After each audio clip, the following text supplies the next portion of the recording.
Place à présent à votre magazine Éco-Débat. On ouvre le débat sur l'actualité économique. Soyez les bienvenus. Aujourd'hui, on passe en revue les relations entre l'Afrique et les États-Unis d'Amérique. Les États-Unis qui viennent d'élire leur nouveau président, le 46e président, Joe Biden. Une élection fortement suivie sur le continent noir. Et justement, qu'est-ce qui a pu susciter autant d'intérêt pour cette élection américaine? Joe Biden, élu 46e président des États-Unis d'Amérique. Que peut espérer l'Afrique ou que doit craindre l'Afrique? On en parle avec nos invités sur ce plateau. Aouya Kwaku, vous êtes journaliste, spécialiste des questions économiques. Merci d'être avec nous. Merci, cher confrère. Et avec vous dans ce studio, Kamagate Youssouf, journaliste au Financial Afrique. Bonjour Stéphane. Alors, comment vous allez? Ça va bien, ça va bien. Alors, messieurs, nous venons de vivre une élection un peu particulière, cette élection aux États-Unis. Comment vous avez vécu cette élection américaine? Une élection palpitante, une élection dont c'est vrai que les sondages donnaient Joe Biden largement favori, mais avec Trump, il fallait s'attendre à un grand combat parce que c'était un combattant dans l'âme. Et donc, c'était une élection palpitante. Et au finish, Joe Biden a certes gagné, mais il y a eu quand même un bémol. Et le bémol, c'était la contestation du candidat Trump. On s'attendait à l'homme toujours dans la contestation, toujours dans le déni. Il n'accorde pas trop d'importance à ses adversaires. Et Joe Biden a gagné parce que la pandémie aussi du coronavirus a fait ses effets. Joe Biden a gagné parce que Trump, qui misait essentiellement sur l'économie, ne pouvait pas le faire parce qu'avec la pandémie, l'économie a plongé. Et donc, les États-Unis voulaient se tourner vers quelqu'un de plus consensuel, quelqu'un qui pouvait lutter contre la pandémie du coronavirus. Et je pense que cette pandémie-là a eu la peau de Donald Trump. Et vous, comment vous avez vécu cette élection ou quelles leçons tirer de cette élection? Je pense que Trump partait déjà avec un front très déterminé parce que son élection devant Hillary Clinton avait suscité une contestation énorme. Et il fallait s'attendre aussi à vraiment cette contestation au niveau de l'élection 2020. Mais il faut dire que ceux qui avaient contesté Trump en 2016 devant Hillary Trump, beaucoup se sont ravisés après. D'autres sont repartis de son côté et ça a été étonnant de voir que dans la balance, lorsque on était en train de compter les suffrages, il y avait un coup d'à coude arrivé à ce moment. Et c'est avant Pennsylvanie, que Joe Biden a commencé à prendre le large et après il a pu dépasser le cap de 207 électeurs, des grands électeurs. Donc il est parti avec une victoire vraiment qu'il a méritée parce que faut dire aussi c'est quelqu'un qui était un ancien de la politique américaine. Il connaît les rouages, il connaît vraiment ce sur quoi il fallait miser pour pouvoir vraiment pouvoir dévancer son adversaire et il a réussi, il faut le féliciter. Mais il faut dire aussi que le bras de fer qui s'annonce présentement au niveau de la Maison Blanche n'est pas aussi vraiment reluisant pour l'image des États-Unis. Après combien d'années de démocratie, et encore revenir en arrière, c'est un peu désolant. C'est un peu désolant. Mais justement, nous n'avons pas vu cette vague bleue qu'on espérait des démocrates. Tout ce que les médias ou les grands cabinets de sondage ont donné, la déferlante bleue qui devait se produire, elle ne s'est pas produite. Quelle leçon on doit tirer de cela? Ça prouve que dans une élection, rien n'est gagné d'avance. C'est vrai que les sondages, lorsque la pandémie a commencé à faire ravage aux États-Unis et que l'économie a plongé, les sondages ont commencé tout de suite à dire que Joe Biden va l'emporter haut les mains. Mais c'était sans compter avec la rage de vaincre de ce grand homme d'affaires qu'est Donald Trump, ce combattant dans l'âme. Donc, il fallait que Joe Biden fasse davantage parce que Joe Biden était perçu comme quelqu'un de timoré, quelqu'un qui... C'était plus parce que les gens n'aimaient plus véritablement Trump. Parce que vous voyez, parce que 77 ans aux États-Unis, c'est beaucoup. Et puis, certes, il a une expérience, mais ce n'était pas le candidat comme Obama, le candidat aimé des jeunes. Donc, il fallait vraiment remobiliser les démocrates, les partisans démocrates, et il a bien réussi au finish. Et il a pu l'emporter, et pour moi, c'est l'essentiel. Mais ce que je voulais ajouter, c'est qu'il ne faut pas s'attarder sur la contestation. C'est vrai, les gens disent qu'à cause de la contestation, il n'y a pas de démocratie. Non. Au contraire, il faut voir que ça montre, ça montre que c'est un pays qui a des bases démocratiques solides, des institutions fortes. Vous avez vu que la contestation n'a pas prospéré dans beaucoup d'États.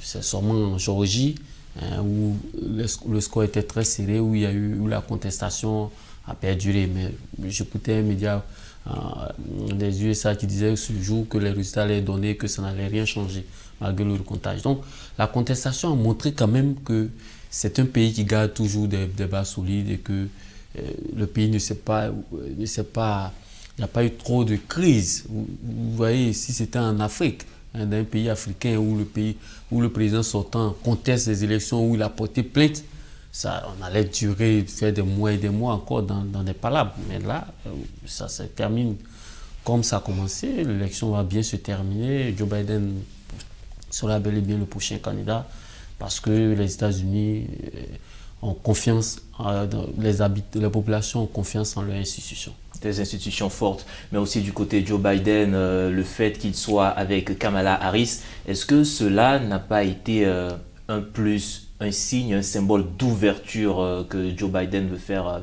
au niveau international plus tard? Oui, les démocrates ont toujours agi dans ce sens.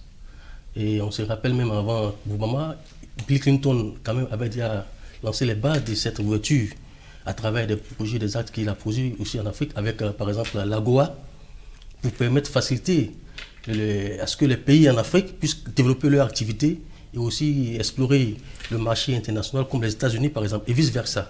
Donc les démocrates, ils sont tous dans ce sens-là. Kamala Harris, c'est vrai qu'elle a un côté d'élène, mais je ne pense pas que ça va quand même dénaturer la politique américaine en réalité. C'est vrai qu'il y a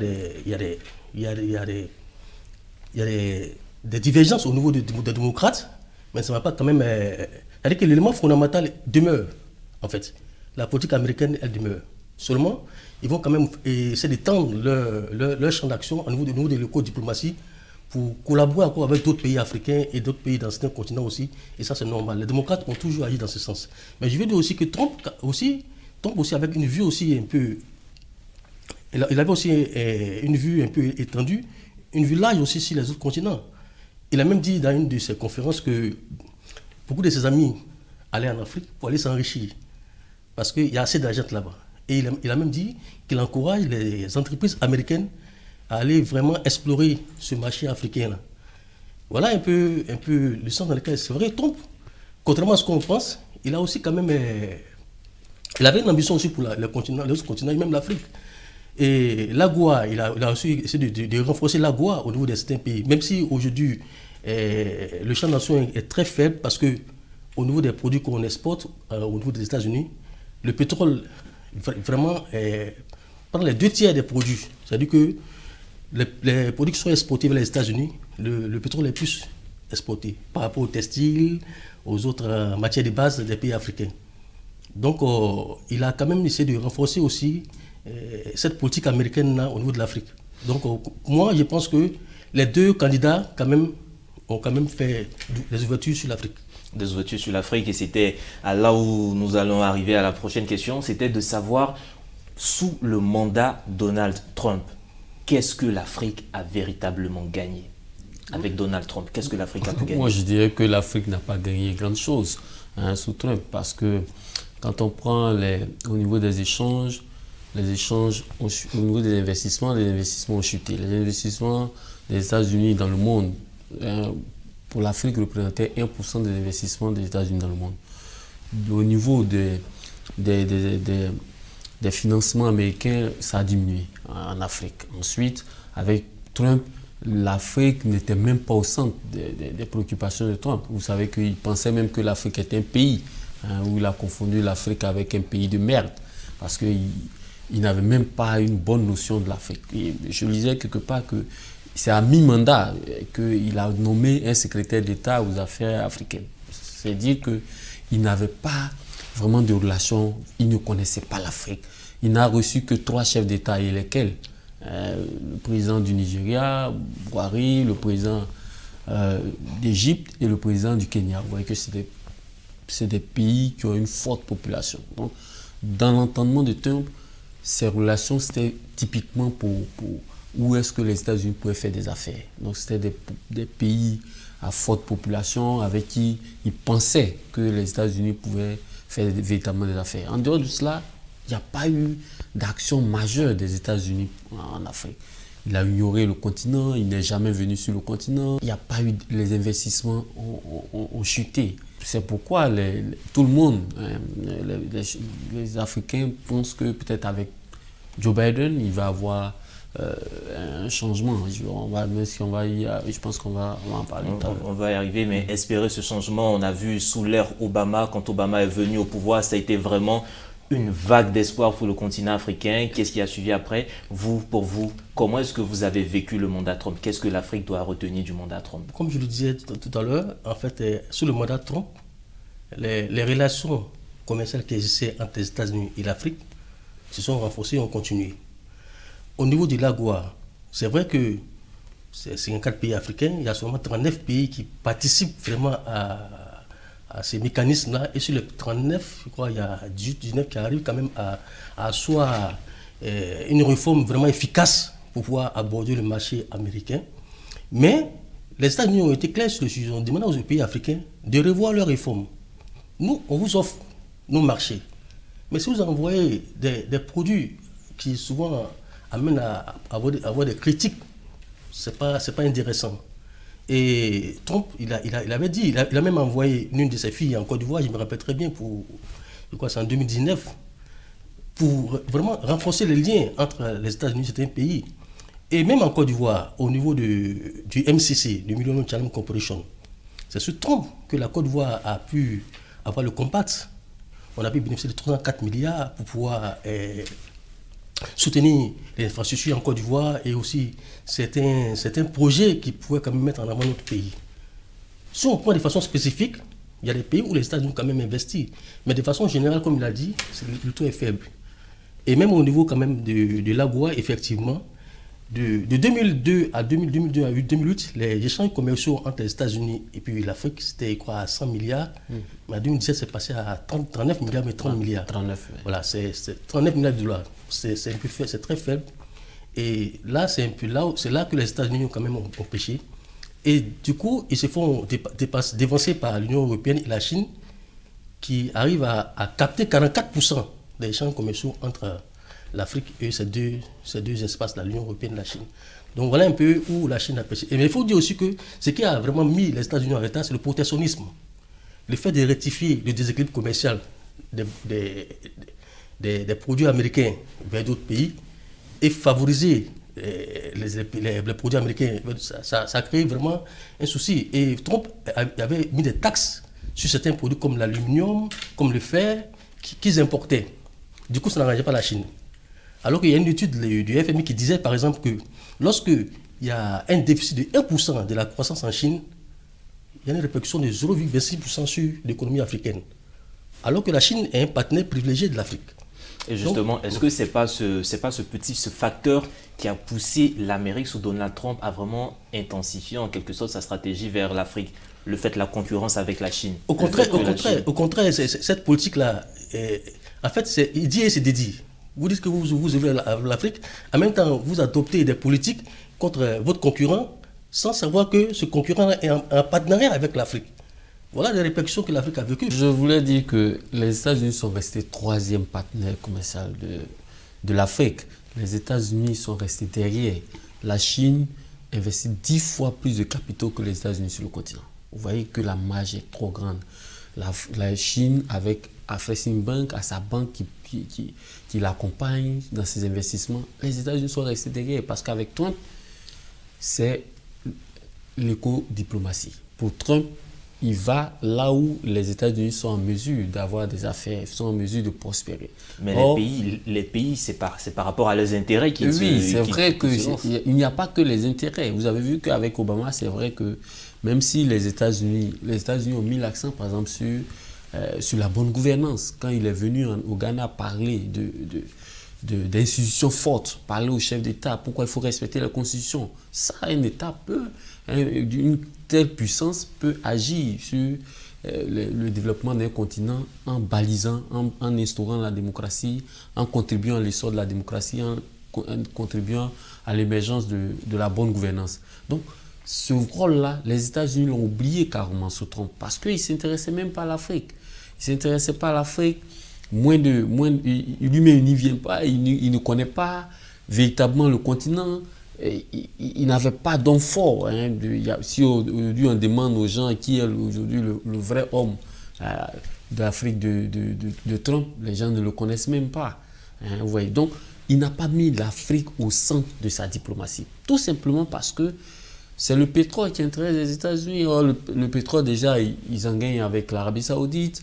Ils ont commencé à produire le pétrole de schiste chez eux. Donc, ils s'intéressaient peu à l'Afrique. Vous voyez que même en Libye, ils se sont retirés. Ils ont laissé la Libye aux mains donc de la Turquie et de la France se débrouiller, d'où le désordre en Libye. Donc, les États-Unis, sous Trump, ont carrément ignoré l'Afrique.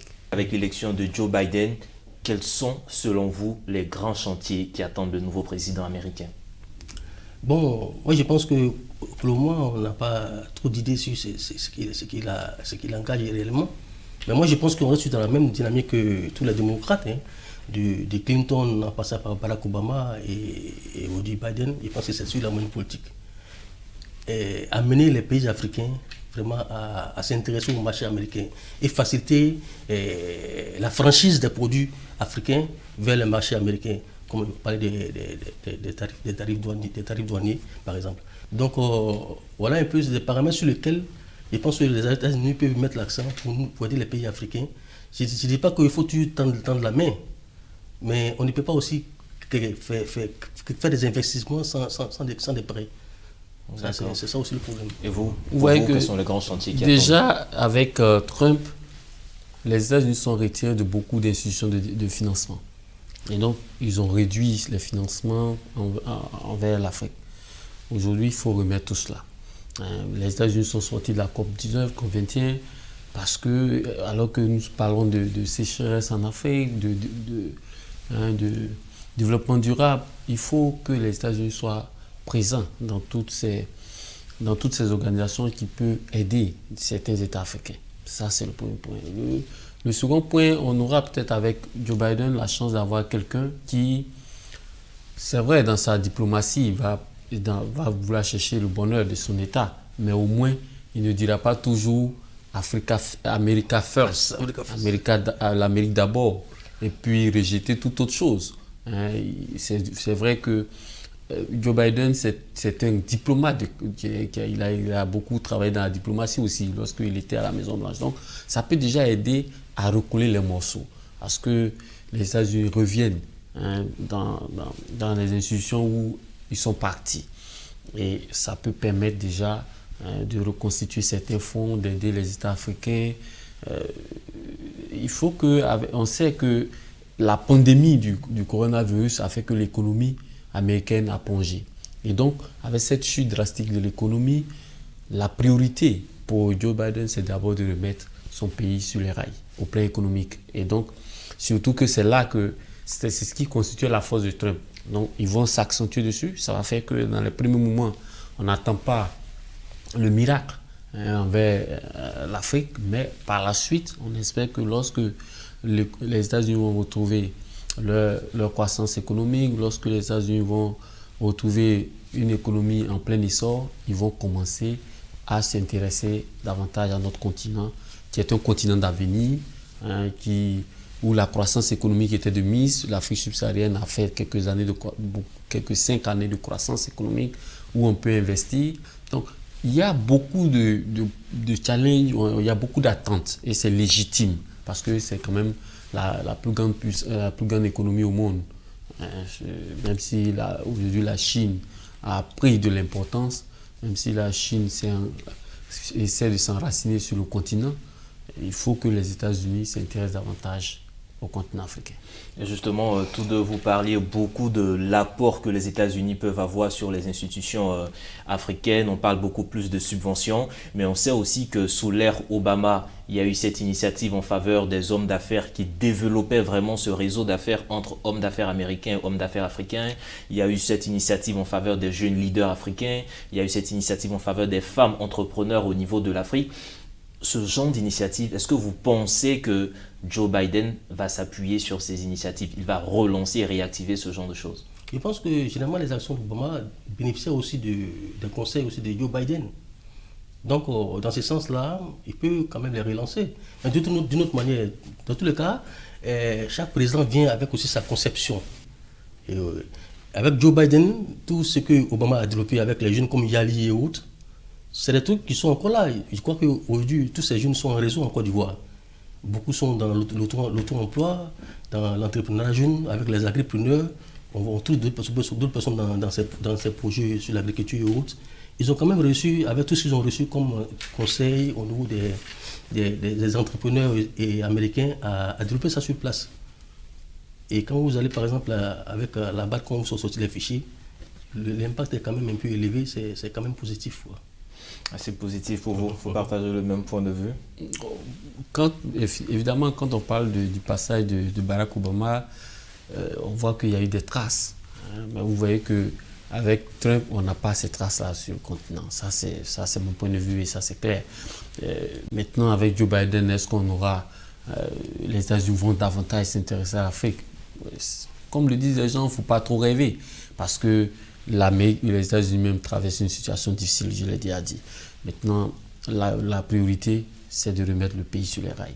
Mais l'avantage de Joe Biden, c'est peut-être de rompre avec une diplomatie où il n'y avait pas vraiment il y avait trop d'animosité.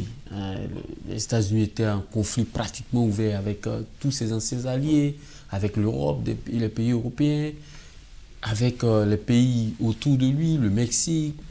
C'était difficile. Hein. Et donc, il faut déjà rétablir tout cela. Il faut que les États-Unis puissent à nouveau être fréquentables, comme on le dit. Hein, il faut que les États-Unis puissent avoir tissé des liens avec tous les États.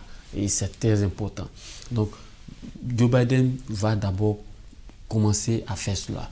Et au plan, il a dit qu'il va nommer un Africain qui compte. Hein, enfin, un Afro-Américain qui est très connu. Donc, on attend qu'il sera cet Afro-Américain. Ça prouve qu'il veut faire baisser la tension avec le décès de George Floyd qui a fait monter la tension, qui a montré que le racisme était de retour, était accentué. Il faut faire baisser toutes ces tensions. Il faut que les États-Unis redeviennent comme ce pays de rêve où tout le monde peut réussir. Déjà, il a montré avec sa vice-présidente. Et donc, c'est déjà un atout pour lui. Et donc, les Africains, les autres continents vont davantage pouvoir faire des affaires avec les États-Unis. Parce qu'aujourd'hui, le monde, on l'a vu avec la pandémie, le monde est lié. Nous sommes tous liés. Lorsque ça ne va pas quelque part, l'effet est immédiat sur les autres continents. Donc, quand les États-Unis se portent bien, ça va pour les Africains parce qu'ils vont continuer de financer certains programmes, ils vont continuer d'aider les Africains, ils vont continuer d'aider d'autres continents. C'est ça le monde. On ne peut pas vivre en vase clos. Pour Trump, grande économie certes, hein, mais pour lui, il fallait toujours mettre en avant les États-Unis, dominer. C'était le nationalisme à outrance, ce qui fait que il y avait beaucoup de réticences. Il faut mettre fin à tout cela. Il faut une diplomatie calme, reprendre langue avec tous les États et remettre les États-Unis sur la voie pour que les États-Unis soient un pays respecté. Vu dans la lutte même contre la pandémie du coronavirus, vous voyez les réactions du Trump. Il ne portait pas de masque, là où dans le monde entier on porte des masques. Pour lui, il ne pouvait pas avoir la maladie et il a été frappé par la maladie, sa femme aussi. Donc, il était quelqu'un d'atypique quand même et il faut qu'on ait maintenant un président calme.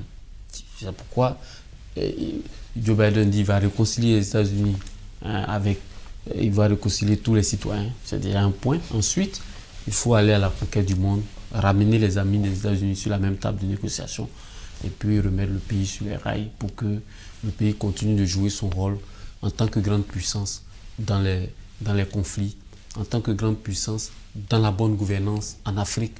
Ça manque. On a besoin de ces gens de présidents pour pouvoir toujours impulser le développement de l'Afrique et mettre l'Afrique sur les bons rails. Et les États-Unis d'Amérique qui tentent de reprendre leur rôle de leader au niveau du monde. Messieurs, c'est ici que se referme cette émission. Malheureusement, on n'a pas eu le temps de tout déballer. Quelle relation pour l'avenir entre l'Afrique et les États-Unis d'Amérique? C'était le thème de ce jour et nous avions sur ce plateau Aouya Kwaku, journaliste spécialiste des questions économiques, et avec nous sur ce plateau Kamagate Youssouf, journaliste économique à Financial Afrique. Messieurs, merci à vous de nous avoir suivis et agréable suite au programme sur nos antennes.